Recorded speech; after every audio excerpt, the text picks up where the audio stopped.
Өдөртөө өдрийн мэнд хүргэе. Тэгэхээр зочны ээлжид ярилцлагын цагаар эдийн засгийн хөгжлийн дэд сайд Чулуунбат оролцож байна. Тэгэхээр тун удахгүй бүгд найрамд Катард улсын төрийн тэргүүн Си Цзиньпиний айлчлал Монгол улсад албан ёсоор болох гэж байна. Тэгээд энэ айлчлалыг ухтуулж одоо бас бид нар бол бэлтгэл хангах ажлуудыг бол хийж байх шиг байна. Ер нь Монгол улс бүгд найрамд Катард улсын хооронд одоо энэ эдийн засгийн харилцаа, ер нь эдийн засгийн харилцааны одоо өнөөгийн нөхцөл байдал маань ямар хөө байгаа юм бэ гэдгээс яриа гайлгүй. Тэгэхээр энэ 7 хоногийн эцэст Ши Цзиньпин дарга Монгол улсад ажиллах гэж байна л да. Тэгэхээр юуны өмнө Монгол хятадын улс төрийн эдийн засгийн харилцаа өнөөдөр ямар төвшөнд байгаа талаас эхлүүл үзэгчдэд ойлгомжтой болов.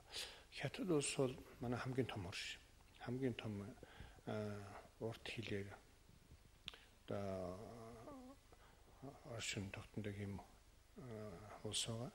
За өнөөдрийн байдлаар Хятад улс манай хамгийн том худалдааны түнш.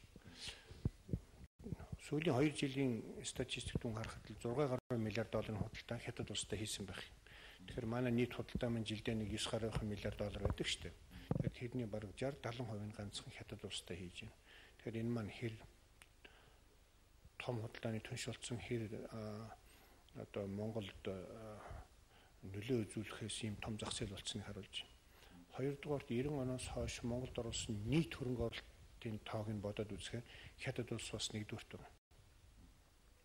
Хятадын компаниуд хувийн бөгөөд төрийн өмчт компаниудын хөрөнгө оруулалт Монголд ингээд бодоод үзэхээр 7 орчим миллиард доллар болсон байна. Тэгэхээр энэ маань л ер нь юг харуулж байгааг бол Хятад улсын ерөнхийлөгч Монголд айлчна гэдэг бол Монгол улсын хувьд эдийн засаг, улс төр эдийн засгийн хувьд маш том маш холбогдолтой юм айлчлуулах нэ гэдгийг харуулж байна. Бэлтгэл ажил бол явж байна. Гэхдээ бэлтгэл ажиллагаа тодорхой төслүүд дээр бол зөндөө олон төсөл яригдж байгаа. Тэгэхээр Ши Цзиньпин дарга үеэр бол ганц хоёр төслийг бэр гар үсэх зураад байх бол нэг том маш холбогдол биш шүү дээ. Ши Цзиньпин дарга бол Монгол улс Хятадын зах зээлд хэр чухал юм, хэр ач холбогдолтой. Монгол улс төрийн хувьд Хятадд хэр түншүүлж чадах ийм улс вэ гэдгийг Монголд ирээд мэдээлэл хийх байх, зарлах байх. Энэний дагуу Хятадын засгийн газар бөгөөд Хятадын бүх банк санхүү худалдааны байгууллагууд нь ажиллаж байгаа. Жишээлбэл одоо саяхан Ши Цзиньпин дарга Аргентин улсад айлчлалаа шүү дээ. 9.3 орчим миллиард долларын зээлийн шугамын асуудлыг Ши Цзиньпин дарга зарлалаа шүү дээ. Тэгэхээр энэ дагуу засгийн газар банкуд нь ажиллана. Яг мөн тийм маягаар Монголд бол Монголын эдийн засаг, Монголын ач холбогдлыг бол Ши Цзиньпин дарга зарлах байх. За энэ дагуу төслүүд хэрэгжинэ. Төслүүд бол их том төслүүд одоо яригдж байгаа. Нүүрсийг хийжүүлэх Хятадын хамгийн том одоо нефт бүтээгдэхүүний компани Sinopec-ийн хэрэгжүүлж байгаа тэр төслөөс ахуулаад байна. Энэ төсөл ганцаараа их 4-5 миллиард доллар бол. За тэгээд бусад нефтийн төслүүд, дэд бүтцийн төслүүд, эрчим хүчний төслүүд гэдэг ингээд ярих юм бол 10-20 миллиард доллар хүрэхээр юм том цар хүрээтэй хамт ажиллагаа байгаа л да. Бид энэ моментыг л зөв ашиглах хэрэгтэй.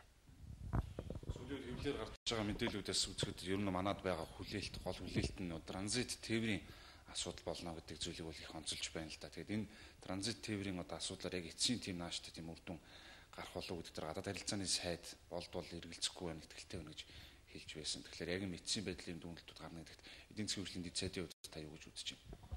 Тэгэхээр транзит бол манай чухал асуудал да. Гэхдээ бид яг 3 дахь зах зээл бүтээгдэхүүнээ гаргахад Орос хятадыг дамжуулж аль болохоор хямдхан өрсөлдөх чадвартайгаар тээвэрлэх хийх асуудал байна. Ер нь бол дэлхийн худалдааны практик туслахыг хараад байхад транзитэд бас нэг тийм 100% итгээд хэрэггүй л да. Бид өөрсдийнхөө барааны чанарт л итгэх ёстой.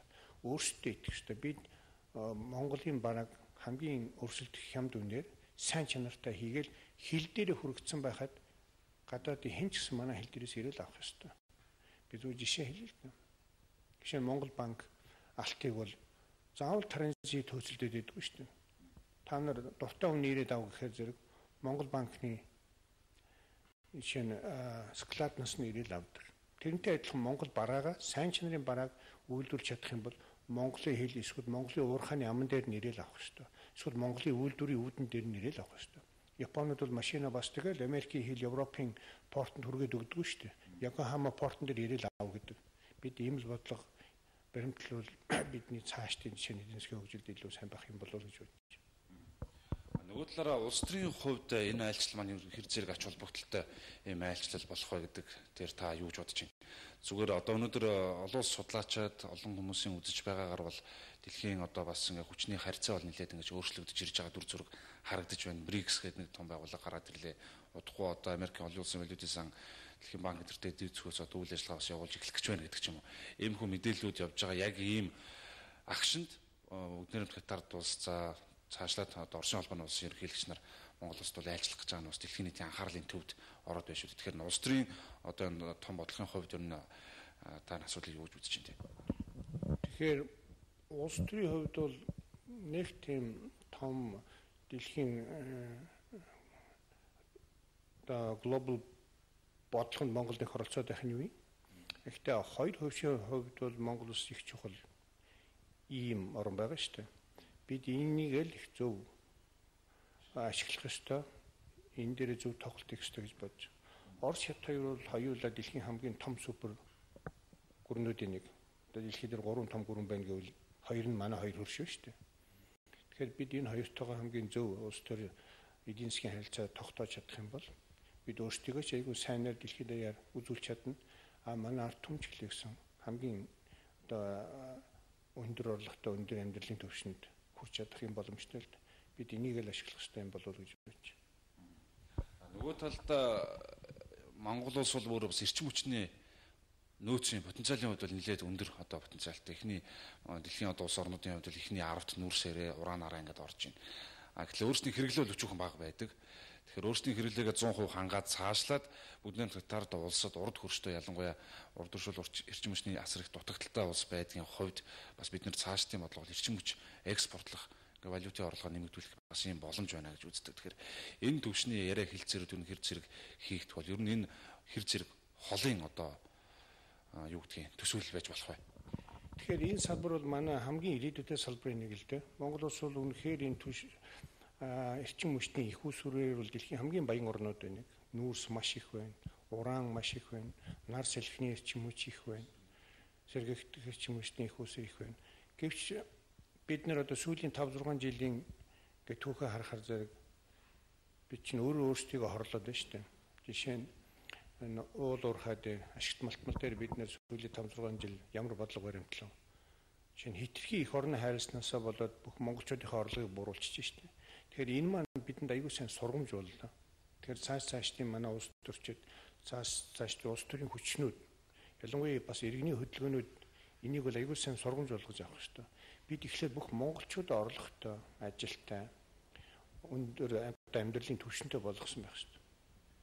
За тэр маань бүтээгүй байхад бид шинэ ингээд нүүрсээ харамлал, нүүрсний гэрээгээ цуцлал ингээд өнөөдөр нүүрс дэлхийн зах зээл дээр баг борлогдох ахгүй шахуу хэмжээнд хүрэх гэж байна шүү дээ. Нүүрсийг баг шинэ Европ, Америк орнууд бол нүүрсийн хэрэглээний цахилгаан станцуудыг бүгдийг хааж гин, тийм технологиудыг дэлхийн зах зээл дээр зархаа болж гин. Тэгтэл манай энэ 150 тэрбум тонн нүүрсийг бид яах вэ? Мөнгө болгоцсон бол монголчуудад, Монголын ирээдүйн хүүхдүүдэд хэрэгтэй үстэй. Гэх мэтлэн ингээд одоо уран дээр шинэ ямар асуудал яригдал байна. Уран тэр тэдэргүй бид нэр уран дээр амьдарч байгаа болсон шүү дээ. Урангүй газар гэж дэлхийд байхгүй. Ялангуяа манад бол ураны баялаг зөндөө их байна. Тэгээ уран дээр бид нар өөрсдөө амьдарч байгаа. Тэрэн дээр хоолож ундалж байгаа. Тэгээ тэрийгэ бид нар зүгээр цацраг идэвхт бодис болохоос нь өмнө экспортлоод орлого болгохыг хэтэл хүмүүс яаж уус төржүүлж байна. Энд чинь бид нөгөө энэ эрс баялагийнхаа тий санхүү бөгөөд эрс баялагын утгын өшөө ойлгож амжаагүй байхдаа Монголд хор хийгээд байна шүү дээ. Тийм учраас энэ дээр бид нэлээд одоо ухаантай хандах хэрэгтэй, ухамсартай байх хэрэгтэй бол гэж боддог.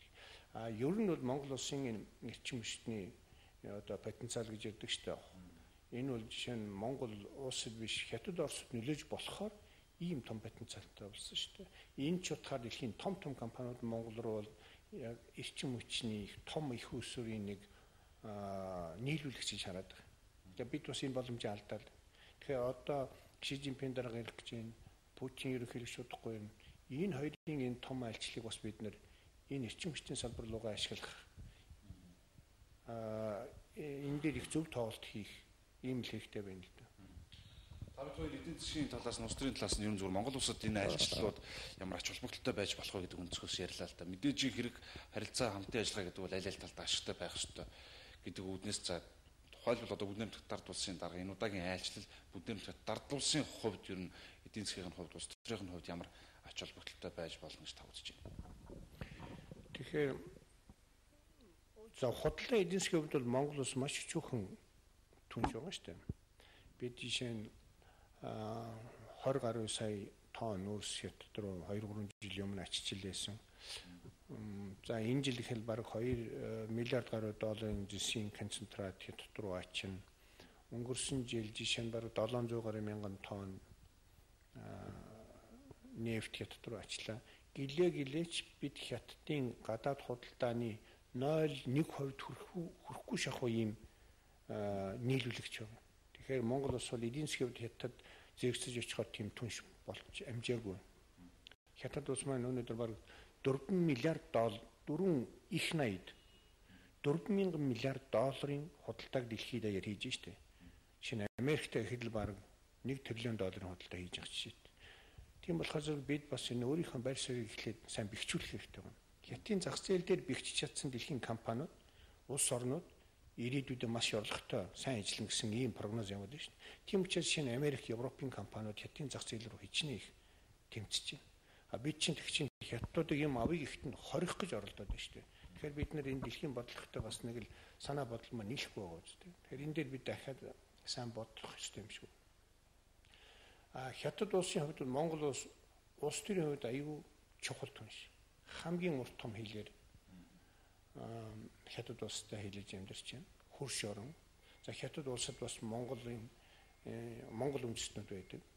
За түүнээс гадна Монгол улс маань арчилсан орон, чөлөө зах зээлийн орон.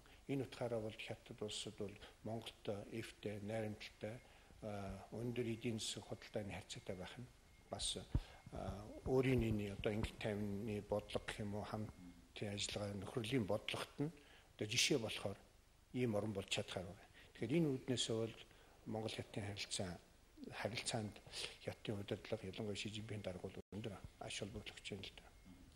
Ши Жинпин даргын төрийн удирдлаганд гарч ирснээс хойш бол нэлээд их тийм өөрчлөлтүүдийг хийж байгаа зүйлүүд ажиглагдаж байна л да. Жишээ нь одоо Бүгд найрамдах дард улсын авилгалтай тэмцэх гэдэг юм уу.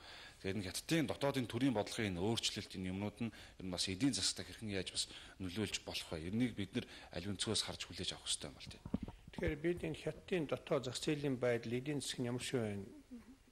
Баян ажиллаж байна л да. Банк анхаарал тавьж байна. Яг л хятад улс маань хамгийн гол эдийн засгийн түн шүү дээ.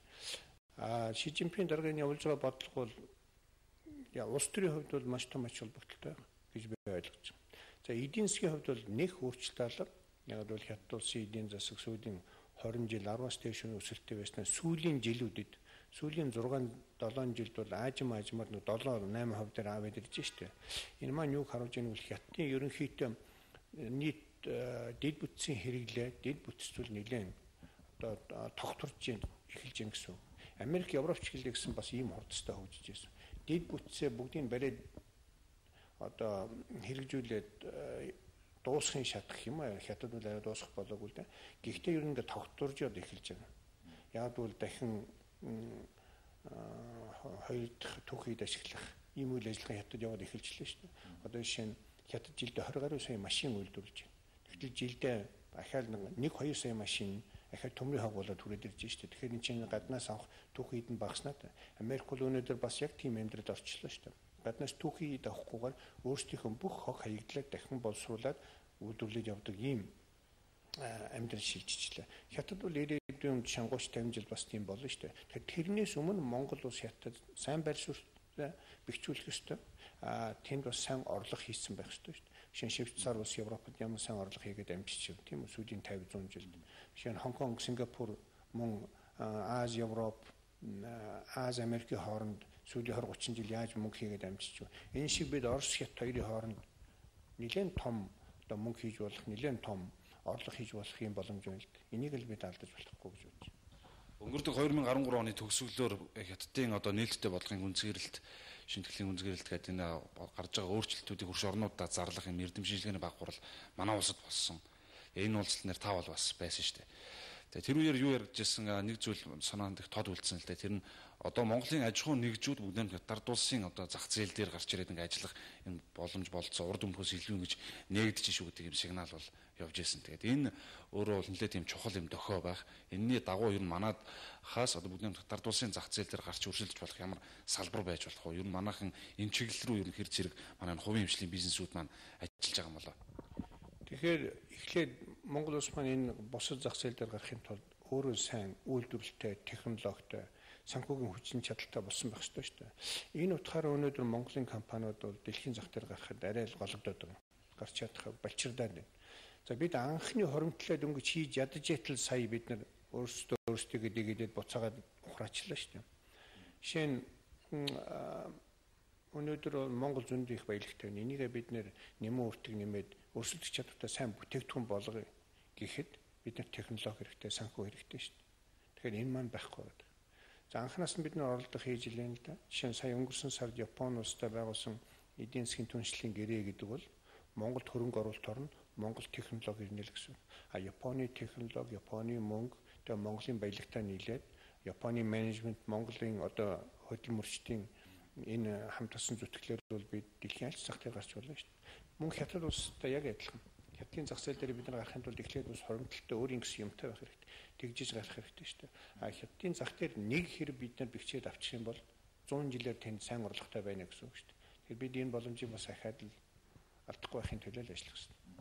Ер нь бас улс орнуудын одоо жишээг аваад үзэхээр нь хувийн хвшлээ яг эдийн засгийн хурдастай хөгжиж явах, өсөж явах үедээ бол хувийн хвшлээ нэлээд тийм дэмжсэн ийм бодлогыг бол зориуд явуулж бус улс орнуудын зах зээл дээр өөрсдийнхөө төр өрсөлдөх чадамжийг сайжруулахыг нь хөхүүлэн дэмждэг юм байна. Манад яг төр засгийн зүгээс тийм бодлого зүгээр өгүүлэгдээд байна гэж бизнесүүд маань уулзаад ярихад бол их ярьдаг л да.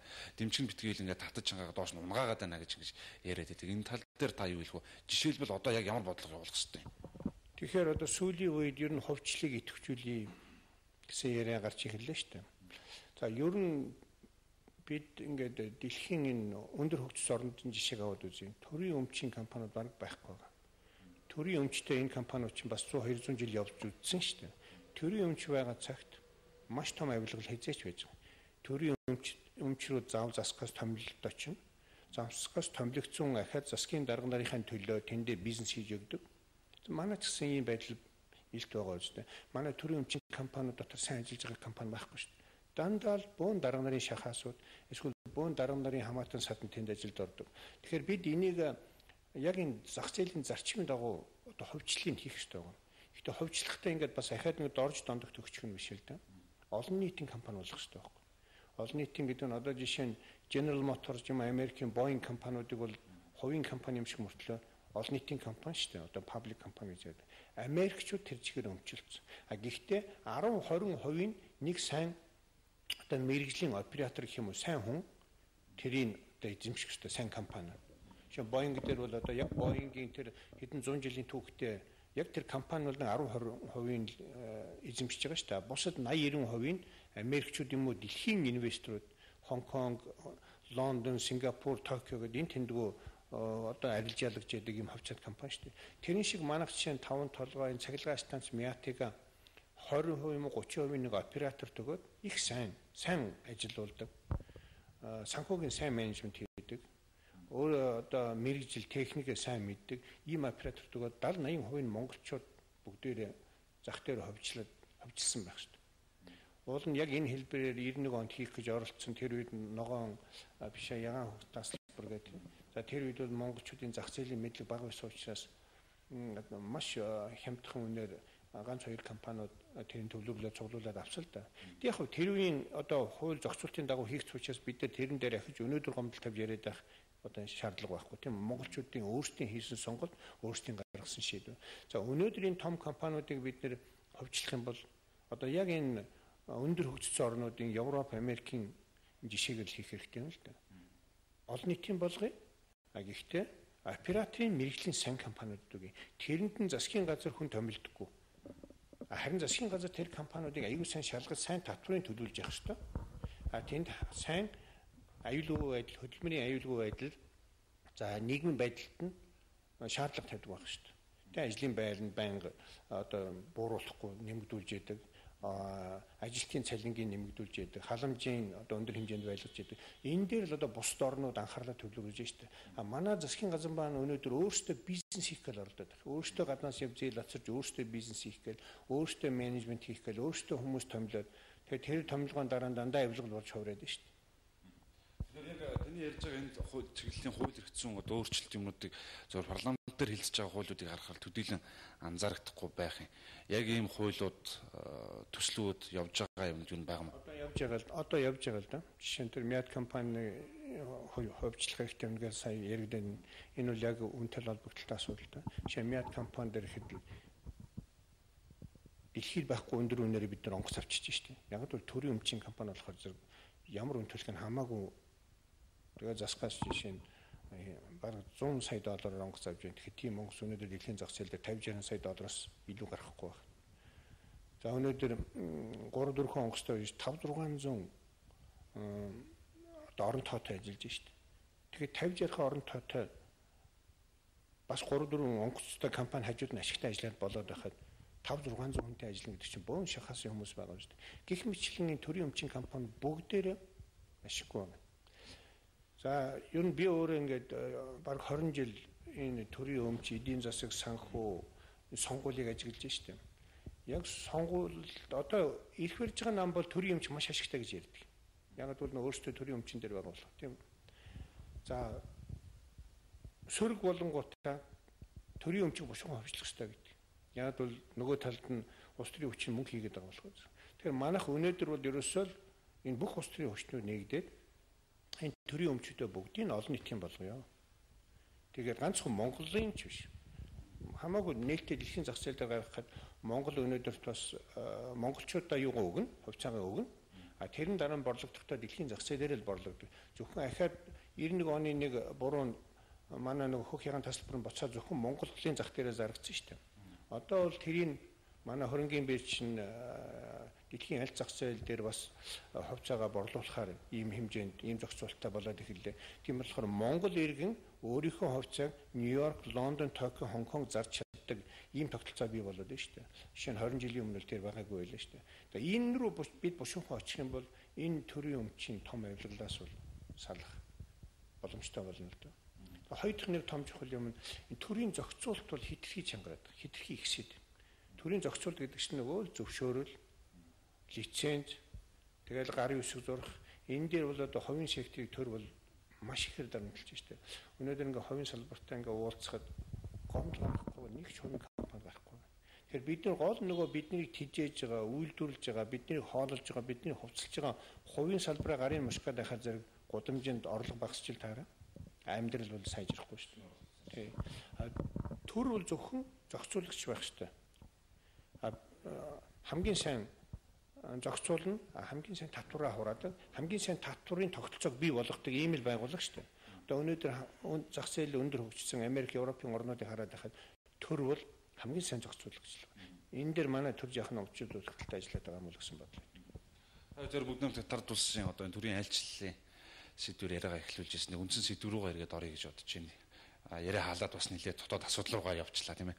Ер нь зүгээр одоо энэ бүгд татвар улсын зах зээл дээр сайн байр суурь олж чадж байгаа дэлхийн компаниуд, олон компаниуд энэ төлөө өрсөлдөж чинь дэлхийн хандлага бол ер нь ийм болж байна. За энэ зах зээл бол бид нарт их ойрхон бас хөрш улсан гэдээ байж байна.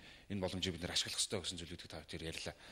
Гэтэл үүний нөгөө талд нөгөө түүхийн улбаатай бас бид нар их хөршөөс одоо том хөршөөсөө болгоомжлох нэг тийм болгоомжлол бол бас Монгол хүмүүрийн дотор байдаг болов гэж боддог. Зүгээр танд ямар бодол төрдөг одоо яг энэ болгоомжлол маань өөрөө хит ингээд бас өндөр аваад явах хэрэгтэй юм уу? Альсвал зохистой төвшөнд байх хэрэгтэй юм уу? Ер нь энэ талаар таны бодол юу гэдэг юм? Тэгэхээр өнөөдөр бол дэлхий дээр энэ даяарчлал их явж штэ. Маш өндөр бөгөөд өргөн цар хүрээтэй явж. Жишээ нь тустай бие дааж амьдрах биш. Бие биентэйгээ яаж одоо интеграцид орж амьдрах вэ? Яаж бие биенээсээ хамааралтай амьдрах вэ гэдэг ийм юм руу явчлаа шүү дээ. Жишээ нь өнөөдөр Хойд Америк бол NAFTA гэдэг Канада, Мексик, Америк гурав нэг зах зээлтэй болчлоо. бараг нэг санхүүтэй болчлоо, нэг валюттай болж байна. Европ гэдэг бол бас тийм болчлоо шүү. Нэг хилтэй, нэг татвартай, нэг валюттай гэх мэтлэн. За бид энэ хоёр хөрштэйгөө үнэхээр том хоёр хөрштэй. Бидэнтэй ингээ хамт амьдрахад бол одоо хэрэг зүгээр яг гэмгүүхэн жоохон хөдлөхөд бид нар хажууд нь яцарчихаар юм жижигхэн улс шүү дээ. Гэхдээ бид энэ глобалчил явж байгаа энэ даяарчлалын үед энэ хоёрсоо дутхгүй хөгжлийн түвшинд хүрсэн байх хэрэгтэй. Энэ хоёрсоо дутхгүй өрсөлдөх чадвартай болсон байх шүү дээ.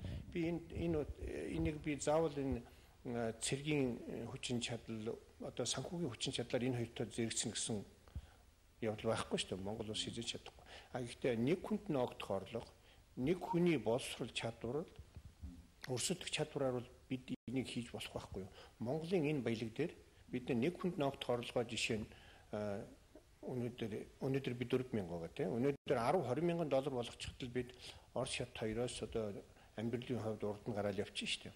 Гэтэ бид нэг тийм хол бол тасарч чадахгүй. Гэтэ энэ хоёрынхоо урд нь л явахыг хичээх хэрэгтэй байхгүй.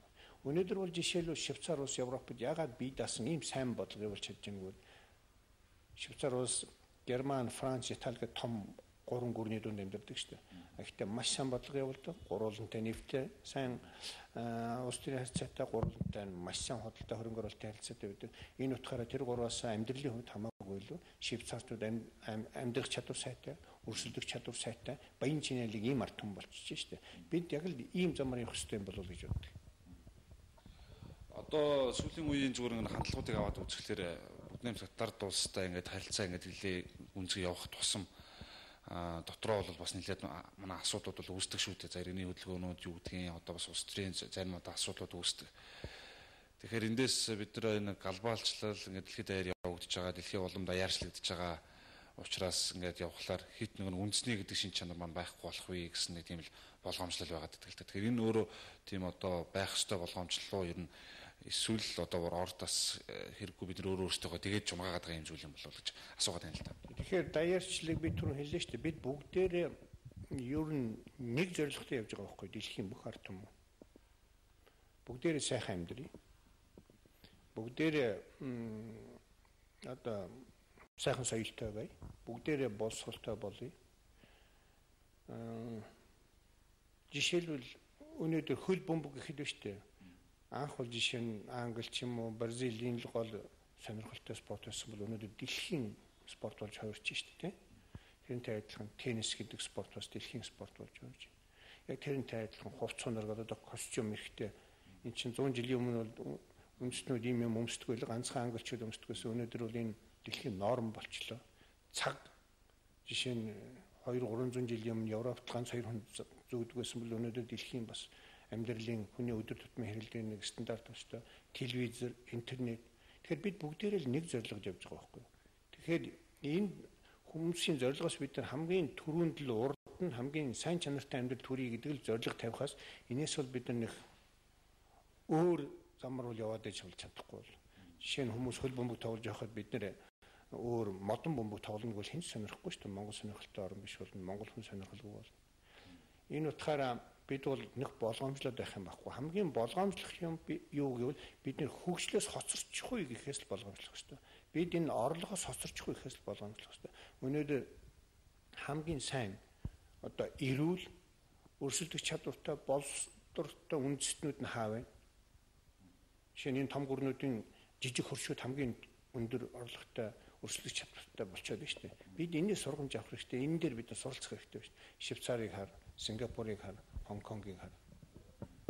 Манай өнөөдөр боловсролын за ингээд харилцаа, эдийн засгийн харилцааны дунд бид нэр одоо хятад руу бас явуулж сургаж байгаа оюутнууд тэлгийн тоо энэ дээр бол яг нэг Бүднэм Татарт бас урд үржтэйгээр харилцаж байгаа харилцаа бол бас тэргүүлдэх юм төвшөнд явдаг юм байна л да. Тэгээд энэ зүйлүүдийг ингээд аваад үзэхээр цаашдаа эдийн засгийн их олон юм салбарууд одоо байна. За мэдээж хэрэг та бидний түрүүний ярианыханд гараад өнгөрдөг нөө том төслүүд бол мэдээж хэрэг урд нь явах бах.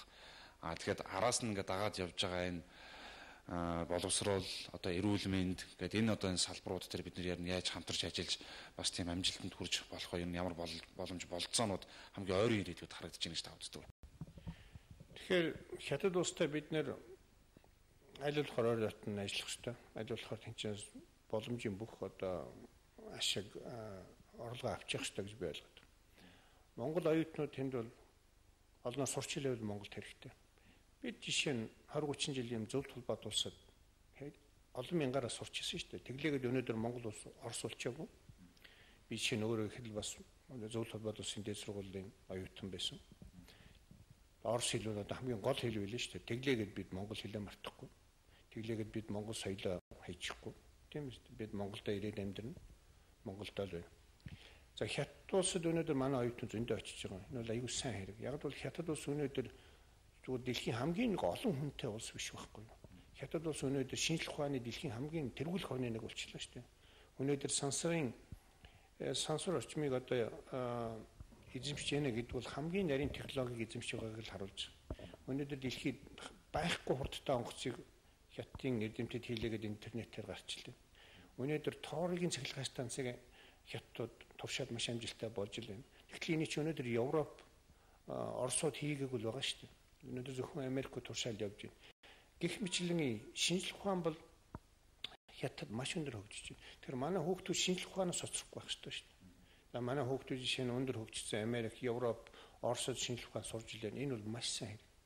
За тэгээд энэ шинжлэх ухааныхаа хажуугаар хятад маань энэ нийгэм эдийн засаг санхүүгийн дэлхийн хамгийн том зах зээл болчихлоо. Бид энэ дээр амьдарч өрсөлдөж чадчихвэл Монголд хэрэгтэй шүү дээ. Нөгөө талдаа Монгол улсын хүн ам бол бас өчүүхэн бага. За тэгээд дээд нь хөрөнгө оруулалтын одоо бодлогууд маань бол бас гадаадаас хөрөнгө оруулалт татахтай их амархан буцаад хөөд гараад явчихтаа бас их амархан ийм төр зүрх шүүлийн жилүүд бол их тодорхой анзаарагдлаа шүү дээ. Тэгээ бид нар зөвхөн бас нэг тийм зүйл ярьжсэн хоёр хамтарсан засгийн газрын үед санагдаж байна. Ерөнхийдөө баяр багтаа бол 30 40 гэдэг харьцаа яриад байсан. Тэгээ бидний өнөөдрийн одоогийн хөрөнгө оруулалтын одоо энэ орчин бүтэц юмыг задлаад аваад үзвэл хойд хоёр хөршийн маань хөрөнгө оруулалт. За мэдээж хэрэг урд хөршийн хөрөнгө оруулалт бол давмгаалж байгаа. Хойд хөршийн хөрөнгө оруулалт жоохон дутагдж байгаа юм. За дээрэс нь одоо өрөндийн орнуудын хөрөнгө оруулалт бас төдийлөн тийм сайн биш байна гэсэн зүйл зүгээр анзаарэгдэж байна гэж судлаачид үздэг л дээ. Тэгэхээр энэ дээр та ямар зүйлийг хэлэх вэ? Тэгэхээр яг хөө сүүлийн жилүүдэд гадаадаас манад оруулж байгаа шууд хөрөнгө оруулалтыг багасчлаа шүү дээ. Тэгэхээр энэ бол ганцхан бас сүүлийн 2 жилийн засгийн газрын үйл ажиллагаатай холбоотой биш л дээ. Сүүлийн 2 жилийн үйл ажиллагаа нэмэр болох нь болсон баг. Гэхдээ би сүүлийн 5-6 жилийн манай уул уурхайн хуулийн эрх зүйн орчныг чангалаад ирсэнтэй их холбоотой гэж би боддог. За энэс болоод гадны хөрөнгө оруулагч дүргэлээ. Бид энэ хуулиа баталж явахдаа жишээ нь байгаль орчноо хамгаалъя. Эх орноо одоо хайрлаа гэсэн юм сэтгэд хүн болгонд байгаа шүү дээ. Их хурлын гишүүдэд хүртэл байгаа. Тэгээс ганцхан энэ иргэдийн хөдөлгөөнийхэнд байгаа юм биш. Бидэнд ч хэлсэн тийм байгаа. Гэхдээ бид жишээ нь байгаль орчноо хамгаалах гэхээр зэрэг байгаль орчноо хамгаалахынхаа хажуугаар зөв байгаль орчноо хамгаалах нэрийн дор бүгдийн цаазалчж шүү дээ. Ерөөсөө уул уурхай энэ бүх лицензийг зогсооч, бүх компаниудыг зогсооч. Бүгдийн бүгдэд нь хатуу шаардлага тавьчих. Тэгэхээр энэ маань бүгдийн нөгөө нэг стандартаар бүгдийн одоо ялалцж юм гэсэн үг л дээ. Тэгэхээр зөвхөн байгаль орчныг хамгаалах стандартад тогтоочих хэрэгтэй байхгүй. Өнөөдөр энэ уул уурхайн компани дотор муу ажиллаж байгаа зөндөө олон компани байгаа. Тэднийг бол хаасан ч болж байна. За шаардлагын өндөр торгуул тавьдаг ч юм уу, эсвэл шаардлага өндөр тавиад ажиллуулах хэрэгтэй гэж боддог. Айгуу сайн ажиллаж байгаа компаниуд зөндөө байна шүү дээ бас. Нөхөн сэргээлтээ айгуу сайн хийдэг, дэлхийн стандартын дагуу хийдэг. Тийм компаниудыг бид нар урамшуулаад сайн ажиллуулах хэрэгтэй шүү. Тэр чинь л биднэрт монголчуудад ажил бий болгоно, орлого бий болгоно. Бидний амьдралыг дээшлүүлэх тийм компаниуд л туслана шүү дээ. Тэгэхээр айгүй сайн дарга нар конторуудаар зөндөө олон бий болоод айгүй их улс төрчид гарч ирээд Монгол улсын баялаг бол нэмэгдэхгүй шүү дээ. Тийм болохоор бид тэр материалын салбараа бол хязгаарч марч болохгүй. Тэдийг байнга урамшуулсан материалын салбар гэдэг маань хувийн секторын өндөр болчиход байна шүү дээ. За баярлалаа. Та бүхэн ярилцах цаг дуусчихсан. Цаг гаргасан баярлалаа. Таны ажилд амжилт хүсэж байна. Эрхэм үзэгчдээ бид эдийн засгийн хөгжлийн дэд сайд Чулуунбаттай ярилцлаа. Анхаарал тавьсан та бүхэнд баярлалаа.